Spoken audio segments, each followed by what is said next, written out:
वैभव फुलझड़ी और मैं श्रुति। कॉलेजियम प्रणाली, न्यायाधीशों की नियुक्ति की प्रणाली एक बार फिर सुर्खियों में है। जी हाँ, देश के राष्ट्रपति रामनाथ कोविंद ने इस प्रणाली में बदलाव की आवश्यकता बताई है और कहा है कि जज के माध्यम से जज के चयन की प्रणाली में अब बदलाव की आवश्यकता है। राष्ट्रपति ने कहा कि नियुक्ति प्रक्रिया में बदलाव लाते हुए ऑल इंडिया परीक्षा के माध्यम से उच्च पदों पर न्यायाधीशों की नियुक्ति की जा सकती है। टाइम्स ऑफ इंडिया के रिपोर्ट के मुताबिक राष्ट्रपति रामनाथ कोविंद ने कहा है कि न्यायाधीशों का चयन एक प्रासंगिक मुद्दा है और बिना किसी दुविधा के एक स्वतंत्र लोकतंत्र के लिए बदलाव जरूरी है।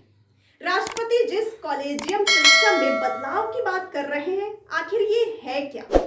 आपको बता दें कि कॉलेजियम सिस्टम का भारत के संविधान में कोई जिक्र नहीं है। यह सिस्टम 28 अक्टूबर 1998 को 3 जजों के मामले में आए सुप्रीम कोर्ट के फैसलों के जरिए प्रभाव में आया था।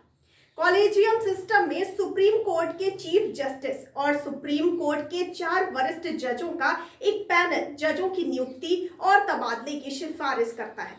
कॉलेजियम की सिफारिश मानना सरकार के लिए जरूरी नहीं होता है। कॉलेजियम प्रणाली का उद्देश्य यह सुनिश्चित करना है कि भारत के मुख्य न्यायाधीश यानी चीफ जस्टिस ऑफ इंडिया की राय उनकी व्यक्तिगत राय नहीं है, बल्कि न्यायपालिका में सर्वोच्च सत्यनिष्ठा वाले न्यायाधीशों के एक निकाय द्वारा सामूहिक रूप से बनाई गई राय है। हालांकि कॉलेजियम प्रणाली की दक्षता को समय समय पर इसकी स्वतंत्रता और न्यायिक नियुक्तियों तथा अन्य निर्णयों की पारदर्शिता के संदर्भ में चुनौती दी गई है। भारत की न्यायपालिका के आंकड़े सिद्ध करते हैं कि भारत की न्यायिक प्रणाली में सिर्फ कुछ घरानों का ही कब्जा रहा है। साल दर साल इन्हीं घरानों से आए वकील और जजों के लड़के लड़कियां ही जज बनते रहते हैं। जिस व्यवस्था के तहत सुप्रीम कोर्ट ने नियुक्तियां की जाती हैं, उसे कॉलेजियम सिस्टम कहा जाता है। कॉलेजियम सिस्टम के तहत जजों के ट्रांसफर, पोस्टिंग और प्रमोशन का फैसला होता है। कॉलेजियम 5 लोगों का एक समूह होता है। इसमें भारत के चीफ जस्टिस समेत सुप्रीम कोर्ट के 4 सीनियर जज मेंबर शामिल होते हैं। कॉलेजियम कथित तौर पर व्यक्ति के गुण कौशल का मूल्यांकन करता है और उसका नाम केंद्र सरकार के पास भेजती है। केंद्र के पास कॉलेजियम से आने वाले नामों की जांच या आपत्तियों की छानबीन की जाती है और रिपोर्ट वापस कॉलेजियम को भेजी जाती है। सरकार इसमें कुछ नाम अपनी ओर से सुझाती है।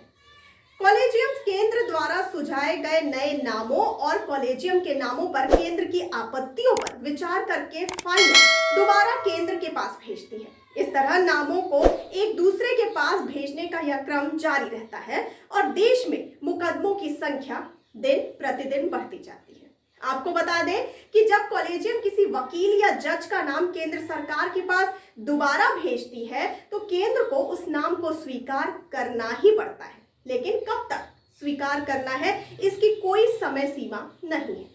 राष्ट्रपति जिस कॉलेजियम सिस्टम में बदलाव की बात कर रहे हैं, इस पर समय समय पर सवाल उठते रहे हैं। सुप्रीम कोर्ट के सीनियर जज और उस पर कॉलेजियम के मेंबर रहे जे चेमेश्वर ने इस सिस्टम पर संगीन आरोप लगाए थे। उन्होंने न्यायपालिका की स्वतंत्रता को सुरक्षित रखने की मानसिकता से बनाए गए कॉलेजियम सिस्टम पर पक्षपात करने का आरोप लगाया था। साथ ही कहा था कि कुछ लोग न्यायपालिका की स्वतंत्रता का फायदा उठा रहे हैं और तो और इस प्रणाली में मजबूत मेरिट वाले और लायक लोगों के लिए कोई स्थान नहीं रह गया है। जे चिलमेश्वर के अलावा सुप्रीम कोर्ट के पूर्व जज मार्कंडे काटजू ने भी अपने ब्लॉग में कॉलेजियम पर तीखी टिप्पणी की थी। उन्होंने लिखा था कि इस सिस्टम में एक हाथ दो एक हाथ लो वाला फॉर्मूला चलता है। लोग पक्षपात करते हैं और बाकी लोग अपने फायदे के लिए उसमें शामिल होते हैं। कुछ लोग अपने रिश्तेदारों को भी चुनते हैं, इसीलिए अच्छे जज लाने में यह सिस्टम फेल है। आपको बता दें कि यूपीए सरकार ने 15 अगस्त सन 2014 को कॉलेजियम सिस्टम की जगह एनजेएसी यानी राष्ट्रीय न्यायिक नियुक्ति आयोग का गठन किया था, लेकिन सुप्रीम कोर्ट ने 16 अक्टूबर सन 2015 को राष्ट्रीय न्यायिक नियुक्ति आयोग कानून को असंवैधानिक करार दे दिया था।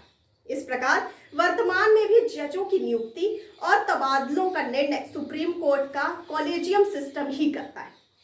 एनजेएसी का गठन 6 सदस्यों की सहायता से किया जाना था, जिसका प्रमुख सुप्रीम कोर्ट के चीफ जस्टिस को बनाया जाना था।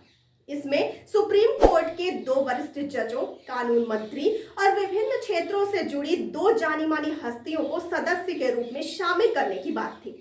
एनजेएसी में जिन 2 हस्तियों को शामिल किए जाने की बात कही गई थी, उनका चुनाव सुप्रीम कोर्ट के चीफ जस्टिस, प्रधानमंत्री और लोकसभा में विपक्ष के नेता या विपक्ष का नेता नहीं होने की स्थिति में लोकसभा में सबसे बड़े विपक्षी दल के नेता वाली कमेटी करती। इसी पर सुप्रीम कोर्ट को सबसे ज्यादा आपत्ति थी। तो आपको हमारी ये जानकारी कैसी लगी, हमें कमेंट करके कमेंट बॉक्स में जरूर बताइए और साथ ही साथ हमारे चैनल को लाइक, सब्सक्राइब और शेयर करना बिल्कुल ना भूलिए और मुझे दीजिए इजाजत। धन्यवाद।